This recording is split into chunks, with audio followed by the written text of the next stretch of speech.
stars de Craquette vous saluent. Déjà, les stars de Craquette, qu'est-ce que c'est? Eh bien, la galaxie Craquette rassemble les étoiles modernes d'Afrique. Nonobstant ce que certains ont toujours pensé de l'Afrique, nonobstant ce qu'un dirigeant de l'Hexagone a pu déclarer, je cite, l'Afrique n'est pas suffisamment entrée dans l'histoire, nous leur retorquons que l'Afrique est bien évidemment entrée dans l'histoire. D'ailleurs, un de ses prédécesseurs, un de ses compatriotes prédécesseurs, avait retorqué en disant que l'Afrique est même la première à être entrée dans l'histoire. Seulement, les Africains ont été influencés par le regard que les autres ont sur nous, les attitudes que les autres exercent pour nous maintenir dans une position d'inférieur, notamment la plupart des autres peuples du monde. Et cette influence négative a enfermé les Africains dans un sentiment d'infériorité qui fait que nous sommes dans un cercle vicieux. Et ce cercle vicieux, c'est que l'Afrique, à côté des autres nations, est une société consommatrice, une société de consommation. Une société de consommation a effectivement un cercle vicieux, comme je vous le disais. Or, à l'heure de la mondialisation, il est temps que la vision des pères fondateurs de la négritude s'accomplisse. Léopold Sédar Senghor disait « L'Afrique s'affirmera lorsqu'elle sera présente au rendez-vous du donner et du recevoir. » L'heure est donc venue. Aujourd'hui, le monde est un village planétaire. Étant un village planétaire, ceux qui n'ont rien à donner dans ce grand rendez-vous, dans ce grand village, alors ils sont absents de l'aventure humaine. Et comme je vous l'ai dit, l'Afrique n'est pas à côté de l'aventure humaine. Elle y est. L'Afrique a le patrimoine. L'Afrique a des champions. Ils sont nombreux, vous voulez que je vous en cite? Les légendes? Oui. Je peux leur rendre hommage en citant leur nom. Au Cameroun, Roger Mila est une légende. Samuel Eto'o Fils est une légende. Manu Dibango est une légende. Yannick Noah, d'origine camerounaise, est une légende. Françoise Mbango est une légende. Ailleurs en Afrique, Fela Ranson Kuti est une légende. Myriam Makeba est une légende. Elles sont nombreuses, hein, les légendes africaines. Tout cela prouve que l'Afrique a un patrimoine. L'Afrique peut briller. Mais ce qui fait problème, c'est que l'Afrique n'a pas suffisamment de visibilité. Et le cinéma est un espace qui peut donner de la visibilité à l'Afrique. Oui, le cinéma, c'est la vitrine du monde moderne. Parce que dans le cinéma, on a la possibilité de présenter l'éclat des peuples. On a la possibilité de présenter l'aventure humaine des peuples. Oui. Or, nous savons que notre cinéma est amateur.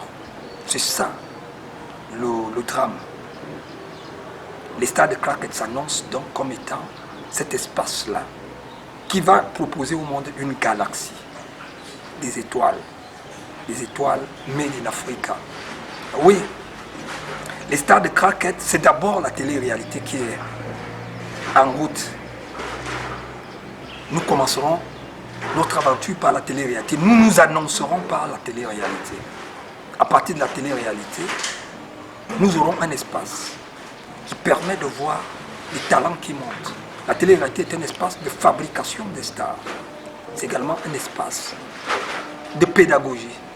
Ah oui, on y vient pour apprendre. Les métiers du cinéma s'apprennent. Le cinéma ne s'improvise pas. C'est malheureusement le cas du cinéma amateur. Parce que pour que l'Afrique soit présente dans ce rendez-vous dont je vous ai parlé, l'Afrique doit être capable de vendre son cinéma. Et pour vendre son cinéma, il faut vendre quelque chose de fort. Il faut vendre quelque chose de puissant. Attention. Attention à l'imagination naïve. Oui, c'est l'erreur qu'a toujours fait notre cinéma qui n'est pas encadré, qui n'est pas structuré. C'est-à-dire des histoires qui ne tiennent pas, qui n'ont pas de pertinence. Les petites amourettes de quartier. Il faut faire très attention. Un autre danger auquel il faut faire attention, c'est le mimétisme. Oui, parce qu'on a vu les Blancs excusez-moi du terme, parce qu'on a vu les Occidentaux et les pays où le cinéma est très avancé, nous épater avec les cascadeurs et autres, et nous aussi nous essayons. Le cinéma doit avoir une identité, et c'est ça qui lui donne un sens. Au moment où les stars de Crackhead s'annoncent, nous sommes en train donc de préparer le décor qui permettra au monde de voir l'aventure humaine par l'Afrique.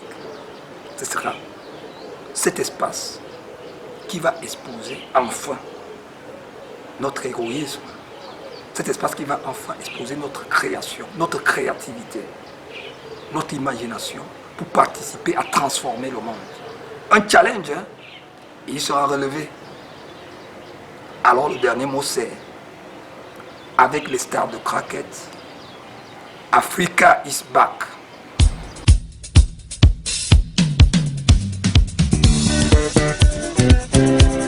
À présent, l'heure est au vote. Le vote. Le vote. Et le vote. Eh bien, chers amis des stars de Crackhead, notre souci est de vous impliquer dans la prise de décision des concepts de notre système. Vous aurez déjà la télé-réalité. Dès aujourd'hui, vous aurez l'amabilité de voter un thème concernant une rubrique du système que nous mettons en place. Le principe est le suivant. Nous évoquons une rubrique en rapport avec le cinéma et nos événements à venir. Nous vous présentons les propositions de vos futures stars. La proposition de chaque star est une consigne de vote. Mais vous avez le droit de faire le choix qui vous satisfait.